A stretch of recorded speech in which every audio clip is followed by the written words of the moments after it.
Hi friends, நம்ம எல்லாரும் காவிரி பிரச்சனை பற்றி அடிக்கடி செய்திகளில் பார்த்துருப்போம். தமிழ்நாடு தண்ணீர் கேட்கிறது, கர்நாடகா தண்ணீர் தர முடியாது என்கிறது. உடனே போராட்டம், அரசியல், வழக்கு. ஆனால் ஒரு கேள்வி, ஏன் இந்த ஒரு பிரச்சனை மட்டும் 100 வருடமாகியும் இன்னும் முடிவுக்கு வரவில்லை? இந்த அரசியல் இல்லாமல் யார் சரி யார் தவறு என்று சொல்லாமல் உண்மையான காரணத்தை ரொம்ப எளிமையாக புரிந்து கொள்வோம். முதல்ல காவிரி எங்கே உருவாகுது? கர்நாடகாவில் இருக்கும் தலக்காவேரி என்ற இடத்தில். அங்கிருந்து கர்நாடகா வழியாக ஓடி தமிழ்நாட்டுக்கு வருகிறது. கடைசியில் வங்க கடலில் கலக்கிறது. இதில் ஒரு முக்கியமான விஷயம் இருக்குது. தண்ணீர் மேலிருந்து கீழே தான் வரும். அதாவது மேலே கர்நாடகா, கீழே தமிழ்நாடு. இந்த ஒரு விஷயந்தான் இந்த பிரச்சனையுடைய அடிப்படையே. சரி, இந்த பிரச்சனை எப்போ ஆரம்பிச்சது?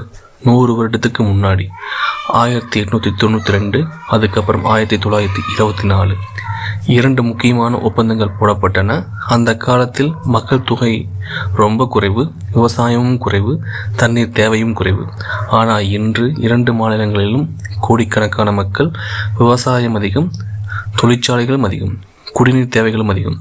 அதனால் தான் பழைய ஒப்பந்தங்கள் இன்றைய சூழ்நிலைக்கு போதவில்லை என்று கர்நாடகா சொல்கிறது. தமிழ்நாடு என்ன சொல்கிறது? நாங்கள் பல தலைமுறைகளாக காவிரி தண்ணீரை நம்பி விவசாயம் செய்து வருகிறோம். தண்ணீர் வரவில்லை என்றால் லட்சக்கணக்கான விவசாயிகள் பாதிக்கப்படுவார்கள். அதே நேரத்தில் கர்நாடகா என்ன சொல்கிறது? எங்களுக்கும் குடிநீர் வேண்டும், எங்களுடைய விவசாயமும் வளர்ந்திருக்கிறது, எங்களுக்கும் தண்ணீர் தேவை. பாருங்க, 2 பேரும் அவரவர் பக்கம் இருந்து பார்த்தால் சரி என்று தான் தோன்றும்.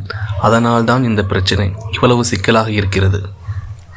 அப்போது நீதிமன்றம் என்ன செய்தது? உச்ச நீதிமன்றம் தண்ணீர் பகிர்வதற்கான விதிமுறைகளை கொடுத்தது. காவிரி மேலாண்மை அமைப்பும் உருவாக்கப்பட்டது. ஆனால் ஒரு பிரச்சனை, மழையை யாராலும் கட்டுப்படுத்த முடியாது. ஒரு வருடம் நல்ல மழை பெய்யும், அடுத்த வருடம் வறட்சி. அப்போது பகிர வேண்டிய தண்ணீரே குறைவாகி விடுகிறது. அதனால்தான் ஒவ்வொரு வருடமும் இந்த விவாதம் மீண்டும் வருகிறது. அப்படின்னா இந்த பிரச்சனைக்கு தீர்வே இல்லையா? தீர்வு இருக்குது, ஆனால் ஒரே நாளில் வராது.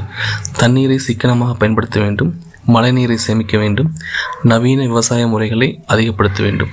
மாநிலங்கள் அரசியலை தாண்டி ஒத்துழைக்க வேண்டும். ஏன்னா இது தமிழ்நாட்டின் பிரச்சனையோ கர்நாடகாவின் பிரச்சனையோ இல்லை, இது தண்ணீர் பிரச்சனை. தண்ணீர் இருந்தால் வாழ்க்கை இருக்கும், தண்ணீர் இல்லை என்றால் எந்த மாநிலமும் வாழ முடியாது. இந்த வீடியோ உங்களுக்கு பயனுள்ளதாக இருந்தால் உங்கள் ஃப்ரெண்ட்ஸோடு ஷேர் பண்ணுங்கள்.